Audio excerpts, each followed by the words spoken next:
stormy seas and lost souls. Who is it? She's dreamt of this before. It's coming. What is it? Is it? They say dreams are visions of our memories, thoughts and fears, as seen by our inner eye. Help us! But what if each one of us is always dreaming, even when awake? And we only see what our inner eye creates for us. Is this what hell is? A world shaped by Senua's nightmares. Maybe that's why people fear seeing the world through her eyes. Yes, she's scared. Because if you believe that Senua's reality is twisted, you must accept that yours might be too.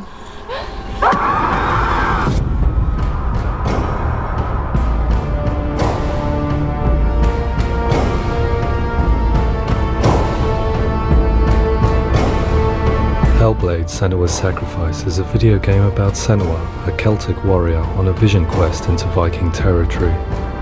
But what sets our hero Senua apart is that she suffers from severe psychotic mental illness. He knows she's getting closer. He can feel her coming closer. She's getting closer. They're watching. The original idea for Hellblade was to create a classic hero's journey, a journey of suffering, but one where the fantasy world is not another planet or alternate universe, but a world that is constructed in Senua's mind. But to do so would mean putting psychotic mental illness at the center of the experience, a subject that is still considered taboo, and a challenge that was both terrifying and exciting in equal measure. In Hellblade, the starting point was a newly discovered Celtic goddess called Senua in Ashwell, Hertfordshire. When first discovered, her name was thought to be Senua, a name which I liked and kept. I wondered if Senua might have been a Celtic warrior like Boudica who stood up to the Romans. While the Romans had conquered all of Europe, there was a group of Celts up in the furthest reaches of the Roman Empire that could not be conquered, the Picts. And so the Romans built a wall, called Hadrian's Wall, that spans across Britain from sea to sea to keep the Pictish barbarians at bay. The Picts were known for their war paint, painted on with woad, and their matted hair clumped with lime. And so Senua would be a barbarian Pict in this image. What's your name? Senua. I haven't seen you before. I don't leave home much.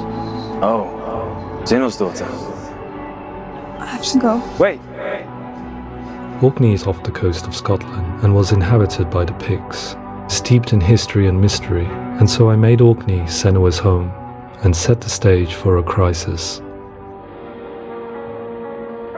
In the late 8th century, the first Vikings landed on the Orkney Islands. The population of the Picts crashed thereafter, replaced by the Norsemen of the 9th century. Were they wiped out? We don't know for sure, but it would seem likely given the reputation of the Vikings.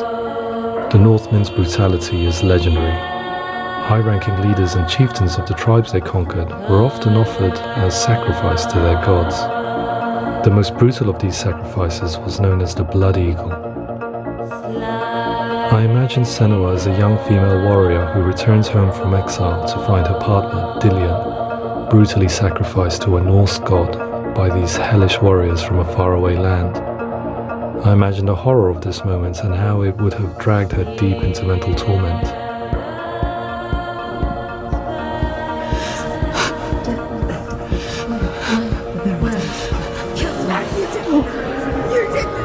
No!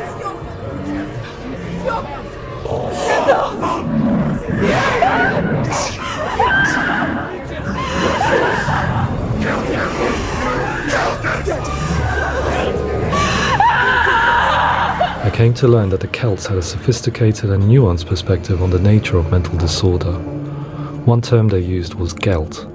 A Gelt is a man or woman who has been driven mad by a curse, battle trauma, or grief. The Gelt would take to a life in the woods in search of penance, punishment, and purgation. And so Senua became a Gelt, cursed by darkness, looking for redemption in the wilds. Another word the Celts used in reference to mental disorders was druth, meaning fool, or Liar. one who utters the words of God. They tell of the mad sinner who flees battle into exile and takes on a beastly nature, growing feathers on his body. The character called Druth in Hellblade is based on a little-known person called Findan, an 8th century Irish Celt who was captured and enslaved by the Vikings, but eventually escaped to Orkney where he became a monk.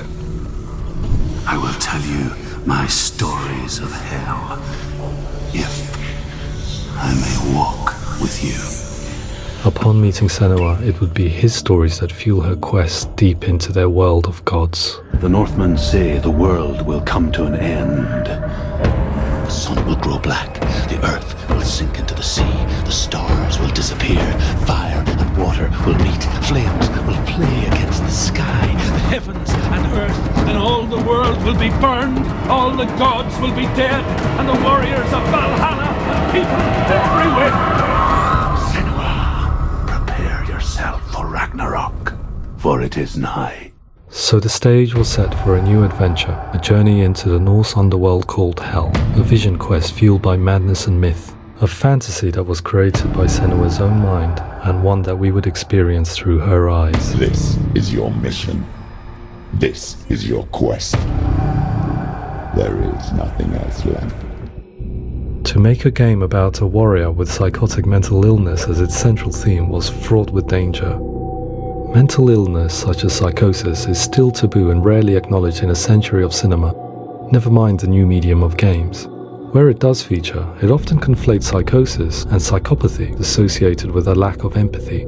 It is unfortunate that these two words sound so similar that they are used interchangeably in media. I must admit that I didn't have to look very far to discover my own ignorance of the subject. So we reached out to Paul Fletcher, psychiatrist and professor of health neuroscience at University of Cambridge. Psychosis is a descriptive term, and it refers to having a loss of contact with objective reality. So it's characterized by two main sets of symptoms. One of them is hallucinations, where somebody experiences perceptions when there is no actual objective thing out there to perceive. You're already dead. Who are you? And the other is delusions, where somebody comes to very often bizarre, unpleasant, frightening beliefs when there's no good evidence in favor of them. There's no doubt about it. The source of the darkness is in Helheim, and the goddess Hela holds his soul there. We reached out to Welcome, a biomedical research charity that spends billions on research and awareness programs aimed at improving health. Mental health hasn't always been presented in the media in a way that is particularly helpful. It can be challenging to engage people with the subject matter, and there are a lot of preconceived ideas about mental health, and particularly schizophrenia and psychosis. So we hope our support allows the team to continue to collaborate with Paul Fletcher and with those who have experience of psychosis to create a game that provides a fresh perspective on the condition and allows audiences to engage with it in a way that just wouldn't be possible in any other medium. What started out as a brief consultation convinced me that we were only scratching the surface of an immensely deep and interesting subject that could enrich and change the very nature of the game. That's cool. Thanks so much for coming in. Pleasure. Thanks. It's really interesting for me. I'd love to be involved. It's fascinating. Absolutely. Our understanding of psychosis is still very much a mystery, and ways of treating it are still primitive compared to physical illness. After all, it is easy to see the pain and suffering caused by physical diseases or physical trauma. It is not so easy to see the mental suffering and trauma of severe mental illness.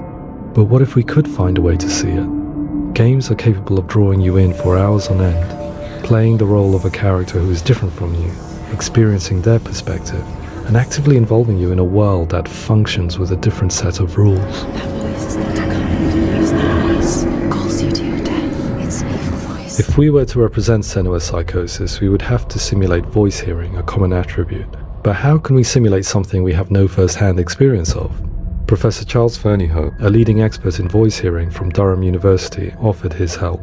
Hearing voices is an experience that is usually associated with severe mental illness, and crucially we know that hearing voices is a part of ordinary life for many people who don't meet the criteria for mental illness. Yeah. Oh, that's not him in real life. We know voices vary according to where they appear in space. Voices can appear far away in the distance, they can appear right there in your ear, they can seem to be coming from inside your head. Based on the information Professor Fernie Ho provided, I put together a sound brief and invited some actors to the studio. We recorded the actors using a binaural microphone, which records the 3D spatial position of sound, replicating the way sound is heard by human ears. It gives you an incredible sense that the person you are listening to is right there beside you. Can't see how she's going.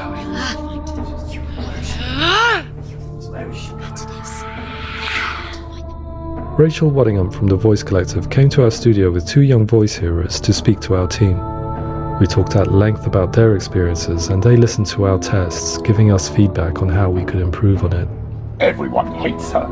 She's cursed. It's very hard to represent what this experience is like, partly because it's such a personal, intense, emotional experience.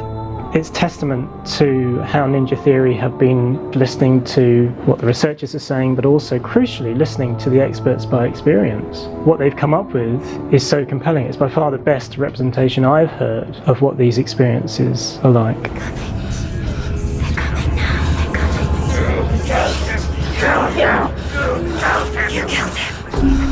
Other common attributes of psychosis are visions and flashbacks. We met with Recovery College East, who work with and care for people recovering from severe mental disorders. A group of service users gave us their first-hand account of what they experience. Sometimes when the visions or what we're seeing is too much, we become small until eventually we perhaps don't see anything. The people we spoke to, the stories they told, were fascinating, harrowing and mind-boggling. The reality of what people experience was vivid, far exceeding what I could possibly have imagined. We went away itching to represent some of these visions and flashbacks in the game. As we all know, my heart is so, love is so far away. Don't you know how I wanna feel deeper? I could never know how you grow, all these days are killing me.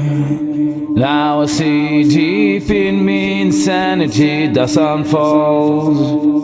I just wanna feel deeper, deeper. I just wanna feel deeper, deeper.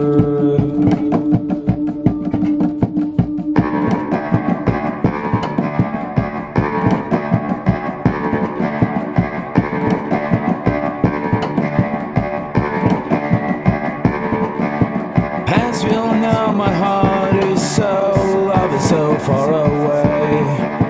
Don't you know how I wanna feel deeper? I could never know how you grow, all these days are killing me.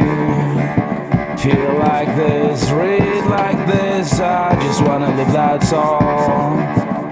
I just wanna feel deeper, deeper. I just wanna feel deeper, deeper.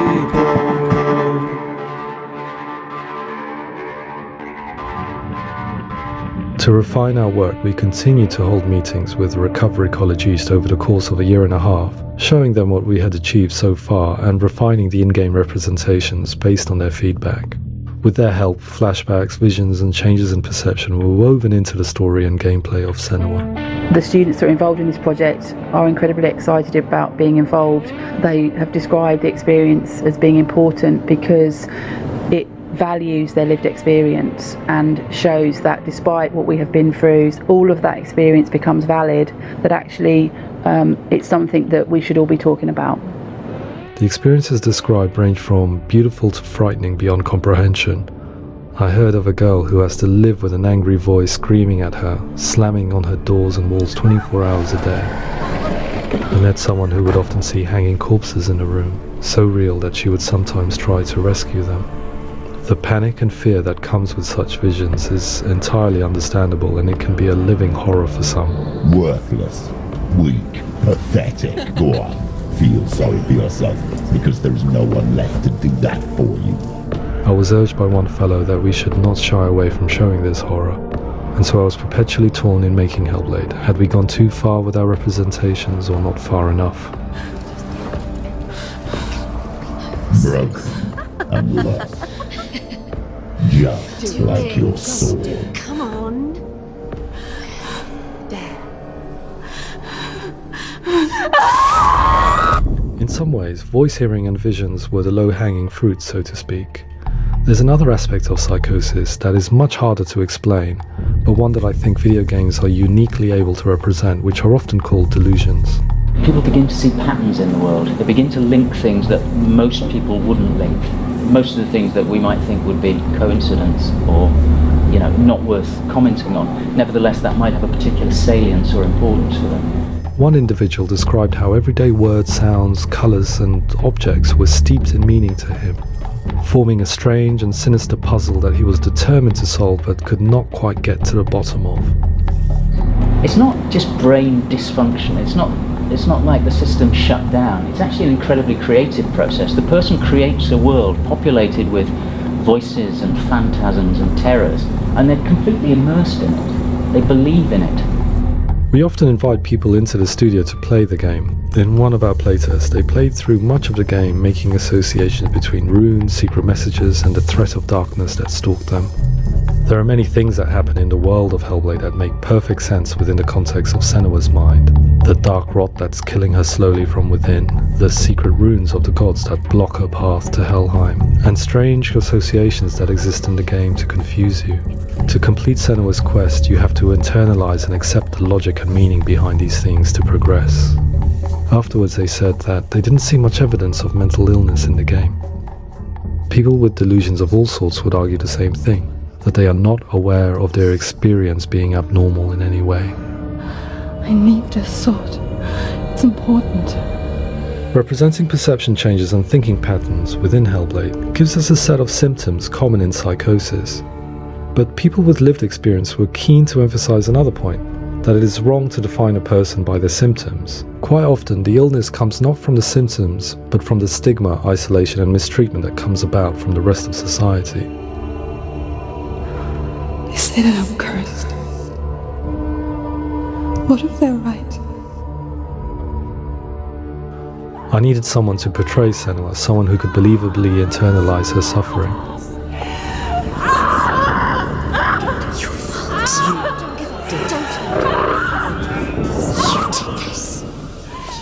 Melina Jurgens, our video editor, had been a stand-in for Senua over a few months while we perfected our motion capture techniques. Without realizing it, she had already auditioned for the role, and I knew her well enough to know that I didn't have to teach her to act, but to relive her own internal pain. As often is the case, those who have suffered mental anguish are never far from us.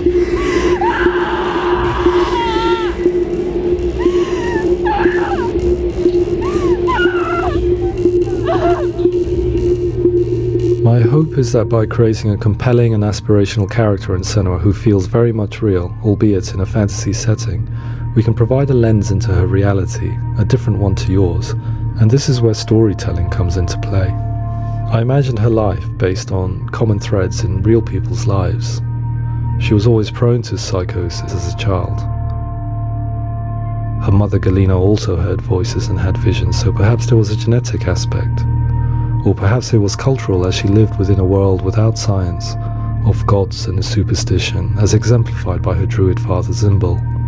Psychosis developed in her late teens to early 20s and was exacerbated by stigma and isolation at the hands of the clansmen and her father. This darkness. It's spreading.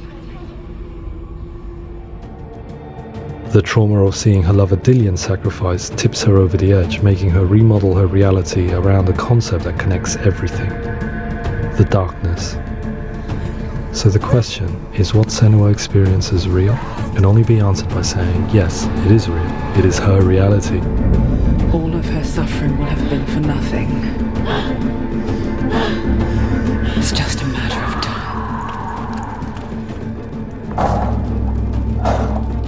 Towards the end of the project, service users and professionals that had collaborated with us were invited to see the near-final game. It was a chance to see if the game had reflected their views or if it had misrepresented them. For me, being involved in especially developing Senua's character has been really important, and being able to bring in my perspective and what I see and what I hear, and having that built into the game has been a real privilege. It's gritty and it's meaty, and there are some tough subjects in there that are being tackled with honesty.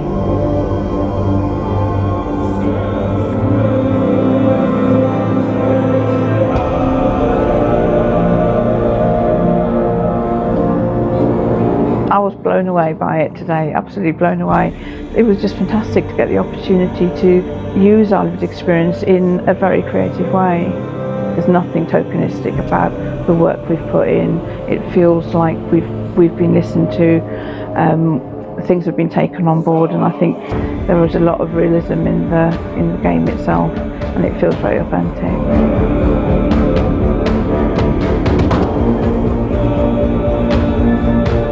Hellblade will give people a good experience of what it's like to hear voices and have those experiences. I'm glad that the guys at Ninja Theory have asked us to come along and help them build an experience that's positive when it comes out, and get myself a copy and have a go.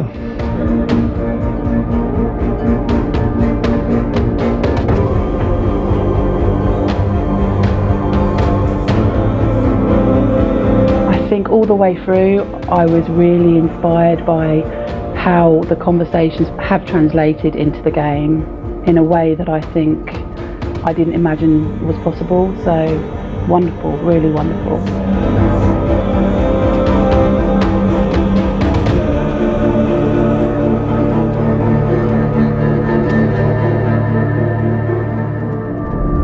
I really hope that others will follow the lead they've set and use the power of something like a video game to change people's perceptions, to increase understanding, and ultimately to make some of the stigma around voice hearing and other experiences go away.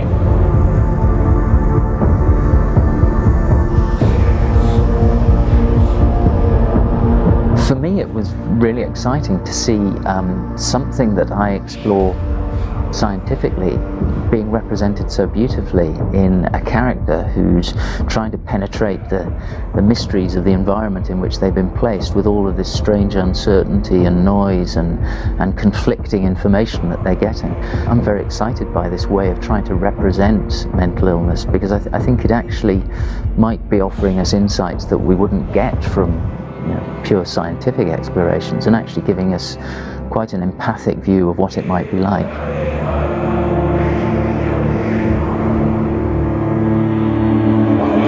Mental illness has been with us for as long as we have been on this planet, but why? Why hasn't evolution stamped out this weakness from within our gene pool? I often pondered this question until I realized that the question had an inbuilt flaw. It assumes that being and thinking differently is a weakness.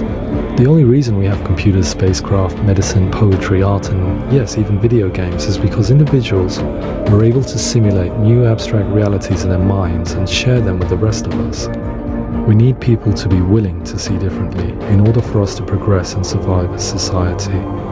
And we need to be open to these new ways of seeing. And it is this spirit that motivated me to create Senua's story and share it with you.